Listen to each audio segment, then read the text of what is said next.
और बड़ी खबर की तरफ रुख करेंगे। झारखंड हाईकोर्ट ने आज बड़ा फैसला दिया है। झारखंड हाईकोर्ट ने राज्य की नियोजन नीति को निरस्त कर दिया है। साथ ही 18,000 शिक्षकों की नियुक्ति को रद्द कर दिया है। नियोजन नीति को चुनौती देने वाली याचिका पर कोर्ट की पूर्ण पीठ ने यह बड़ा फैसला दिया और कुछ दिन पहले ही इस मामले में अंतिम सुनवाई करते हुए कोर्ट ने फैसला सुरक्षित रखा था। सुनवाई के दौरान राज्य सरकार ने कहा था कि राज्य की नियोजन नीति को झारखंड के हालात को ध्यान में रखकर ही नीति बनाई गई थी। प्रार्थी सोनी कुमारी और अन्य ने राज्य की स्थानीय नीति को लेकर झारखंड हाईकोर्ट में याचिका दायर कर नियोजन नीति को चुनौती दी थी। कोर्ट की पूर्ण पीठ में justice Harish Chandra Mishra, justice S Chandrashekhar और जस्टिस दीपक रोशन शामिल थे। और आपको बताएं कि राज्य के अनुसूचित 13 जिलों के सभी पद स्थानीय लोगों के लिए आरक्षित करने के खिलाफ हाईकोर्ट में याचिका दाखिल की गई थी, जिसमें सभी पक्षों को सुनने के बाद अदालत ने अपना फैसला सुरक्षित रखा था और आज अपने फैसले में नियुक्ति को रद्द कर दिया गया। और इसके बाद अब राज्य के लोग हर जिले में पद के लिए आवेदन कर सकते हैं। हमने हाई कोर्ट के जो डिसीजन आए हैं उनको देखा नहीं है, किन कारणों से रद्द किया है, क्या शर्तें लगाई है। जब उसको देखेंगे फिर सरकार को क्या निर्देशित किया है, तब इस पर कोई बेहतर उत्तर दे पाएंगे। और अब आपको बताते हैं नियोजन नीति पर झारखंड हाईकोर्ट के फैसले की 10 बड़ी बातें क्या हैं। तो हाईकोर्ट के नियोजन नीति को हाईकोर्ट ने निरस्त किया है। नियोजन नीति से जुड़ी सारी नियुक्तियां रद्द, अनुसूचित क्षेत्र में सभी नियुक्तियां रद्द की गई हैं। राज्य के लोग हर जिले में आवेदन कर सकते हैं। सरकार के दावे को हाईकोर्ट ने खारिज कर दिया है। तो नियोजन नीति निरस्त की गई है। जो बड़ी बातें हैं फैसले की हम आपको बता रहे हैं। राज्य के लोग हर जिले में आवेदन कर सकते हैं। सरकार के दावे को हाईकोर्ट ने खारिज कर दिया है। इसके अलावा 13 जिलों में सभी पद स्थानीय लोगों के लिए आरक्षित थे। राज्यपाल की ओर से जारी अधिसूचना खारिज की गई है। अब नए सिरे से विज्ञापन जारी करने का आदेश दिया गया है। इसके अलावा 11 जिलों से हटाया गया है स्थगन आदेश और गैर अनुसूचित जिलों में नियुक्ति पर रोक नहीं होगी। तो 10 बड़ी बातें हमने आपको बताई हैं। बड़ी खबर, झारखंड हाईकोर्ट का ऐतिहासिक फैसला और इस फैसले से राज्य की नियोजन नीति निरस्त हो जाती है। भुवन हमारे साथ सीधे जुड़ चुके हैं। बहुत बड़ा फैसला है भुवन। इस फैसले के आने के बाद कुछ लोग ये कह रहे हैं कि पहले फैसले को देखेंगे तब कुछ बयान देंगे, लेकिन फैसला स्पष्ट है, इसमें कहीं कोई दिक्कत नहीं है।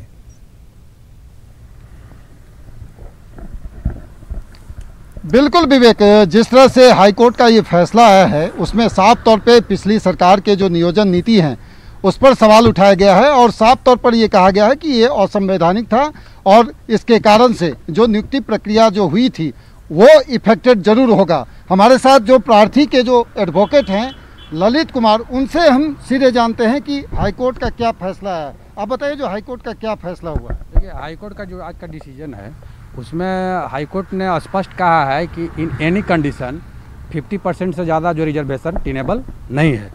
In the I of law the 100% reservation is not tenable in the I of law, because इसमें जो है इंदिरा साहनी का जो केस लॉ लेट डाउन किए हुए ऑनरेबल सुप्रीम कोर्ट, उसमें भी इस तरह का जो जजमेंट है कि जो ceiling point of the reservation है वह 50% है।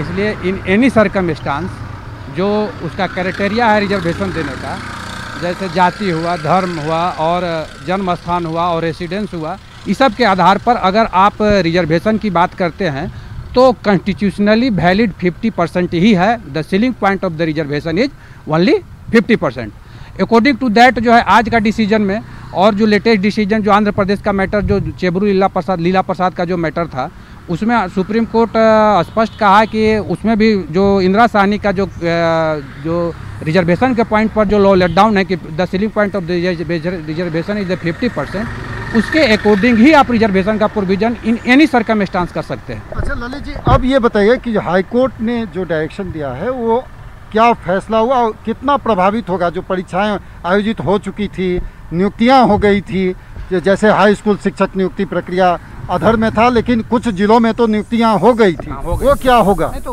उसमें जो है अभी जजमेंट तो डाउनलोड हुआ नहीं है, बट जो कोर्ट में जिस तरह का जो जजमेंट प्रोनाउंसमेंट के समय जो रीडिंग कर रहे थे उसमें जो अपॉइंटमेंट जो 2 पार्ट में बांट करके हुआ था, उसमें जो है 11 डिस्ट्रिक्ट जो था वो नॉन शेड्यूल डिस्ट्रिक्ट था और 13 डिस्ट्रिक्ट जो इस स्टेट के हैं वो शेड्यूल डिस्ट्रिक्ट हैं। और दोनों जगह जो है अपॉइंटमेंट, कुछ अपॉइंटमेंट 18,000 समथिंग जो वैकेंसी थी उसमें अपॉइंटमेंट हो चुका था।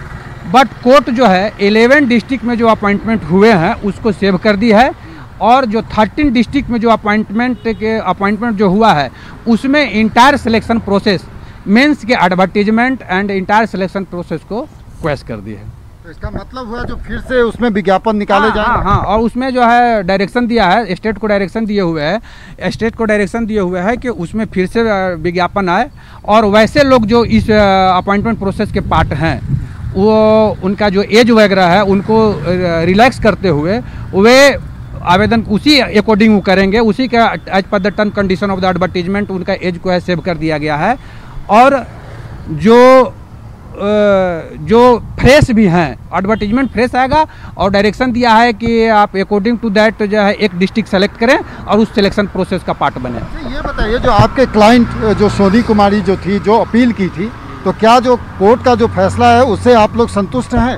अब देखिए, संतुष्ट है अकॉर्डिंग टू दैट। अगर हमको कहना उसमें है कि अगर पॉलिसी डिसीजन जो एक ही पॉलिसी डिसीजन जो 5938 एंड आफ्टर दैट 5939 एक ऑर्डर निकला है जिसमें सरकार 100% रिजर्वेशन 10 साल के लिए जो दी हुई थी, but according to that advertisement publish हुआ था और पैराग्राफ 53 ऑफ द एडवर्टीजमेंट जो है चैलेंज किया गया था। लेकिन मेरा ये भी कहना है कि अगर एक पॉलिसी डिसीजन से एक एडवर्टीजमेंट होता है और एक ही एडवर्टीजमेंट पार्ट में अगर 2 अपॉइंटमेंट हो गए हैं तो इनको इंटायर क्वेश करना चाहिए था, स्ट्रक डाउन करना चाहिए था। ये नहीं कि 11 डिस्ट्रिक्ट को आप सेव कर दिया जाए और 13 डिस्ट्रिक्ट इंटायर उसमें स्ट्रक डाउन कर दिया जाए। मैटर तो सुप्रीम कोर्ट जाएगा ही, वो चाहे जिनका नियुक्ति हो चुका है, जो 13 शेड्यूल डिस्ट्रिक्ट में जिनका नियुक्ति हो गया है, आज के डेट में वो रोड पर आ गए सारे, इंटायर सिलेक्शन प्रोसेस जब क्वेश हो गया तो वो लोग जाएंगे सुप्रीम कोर्ट बाकी और इसी डिसीजन को चैलेंज। बहुत बहुत शुक्रिया भुवन, हमसे बातचीत के लिए तमाम जान।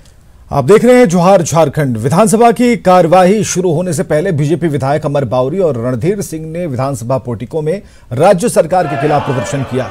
रणधीर सिंह ने जहां मीडिया कर्मियों और आंदोलनरत पुलिस कर्मियों पर हुए लाठीचार्ज पर विरोध जताया, वहीं अमर बावरी ने नाबालिग से दुष्कर्म की घटना की निंदा की। साथ ही सहायक पुलिसकर्मियों के मुद्दे पर कार्य स्थगन प्रस्ताव लाने और उस पर सरकार से जवाब देने की मांग की। पुलिसकर्मियों की नियुक्ति की थी, उनका आज अस्थायी करने की मांग हो या उनका वेतन बढ़ाने की मांग हो, आज वो धरना पर बैठे हैं। लगातार पुलिस के द्वारा पिटवा कर जिस तरह से बेरहमी से मारपीट करवाई है, निश्चित रूप से हुआ सरकार की पोल खुल गई, ये हेमंत सोरेन सरकार की पोल खुल गई है और ये सरकार जनता के उम्मीदों पर खड़ा कहीं से नहीं उतर रही है। आने वाले समय में जनता इसको जवाब देगी। जो सहायक पुलिसकर्मियों पर पुलिस के द्वारा जो लाठीचार्ज का विषय हुआ है, बर्बर लाठीचार्ज, उसके विषय में हमने कार्य स्थगन भी लाया है। तो निश्चित रूप से सारे मुद्दे, चूँकि सदन छोटा है, सत्र छोटा है, लेकिन ये सारे मुद्दे लेकर के हम लोग आज सदन में नेता को घेरेंगे, सदन के नेता को घेरेंगे और उनसे जवाब चाहेंगे। और उधर स्वास्थ्य मंत्री बन्ना गुप्ता ने कहा है कि वैचारिक मतभेद होना स्वस्थ लोकतंत्र की निशानी है। उन्होंने ये भी कहा कि सदन में सरकार विपक्ष के सवालों का न्यायोचित जवाब देगी।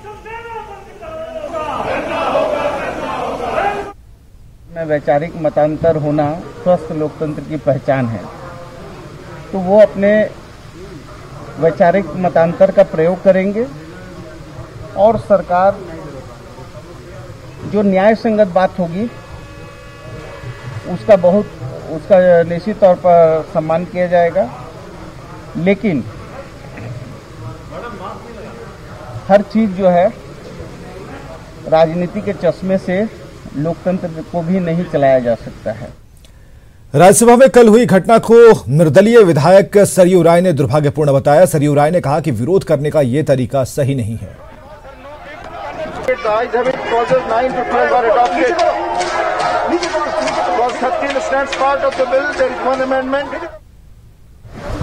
और विरोध का ये तरीका नहीं है। किसी विधेयक पर मतभेद हो सकता है, तो सदन के बाहर जनता है, जनता के बीच में जाना भी एक विकल्प है। और इस तरह से सभापति के पास चला जाना, उनसे बिल छीनने की कोशिश करना, ये बहुत गलत है। और मुझे लगता है कि परंपरा बढ़े ना, इसके लिए कुछ ना कुछ कार्रवाई होनी चाहिए। इधर बीजेपी नेता बाबूलाल मरांडी ने सरना धर्म कोड का समर्थन करते हुए कहा कि सरकार को इस पर विचार करना चाहिए। उन्होंने सरना धर्म कोड की मांग को जायज करार दिया। राज्यसभा में कल हुई घटना की निंदा करते हुए बाबूलाल मरांडी ने कहा कि सदन में इस तरह की घटना अशोभनीय है। भी लोगों ने दिया हुआ है, अब सरकार देखते हैं सरकार क्या करती है। देश का जो अपर हाउस है वहाँ पर अगर इस प्रकार की छीना झपटी हो, माइक की तोड़ताड़ हो, तो आप समझ सकते हैं कि डेमोक्रेसी कहाँ जा रहा है। स्वास्थ्य मंत्री बन्ना गुप्ता ने कहा कि राज्यसभा में जिस तरह की घटना हुई है इसके लिए सत्ता पक्ष ज्यादा जिम्मेवार है। उन्होंने सत्ता पक्ष के आचरण पर सवाल उठाया और उस पर लोकतंत्र के चीरहरण का आरोप लगाया।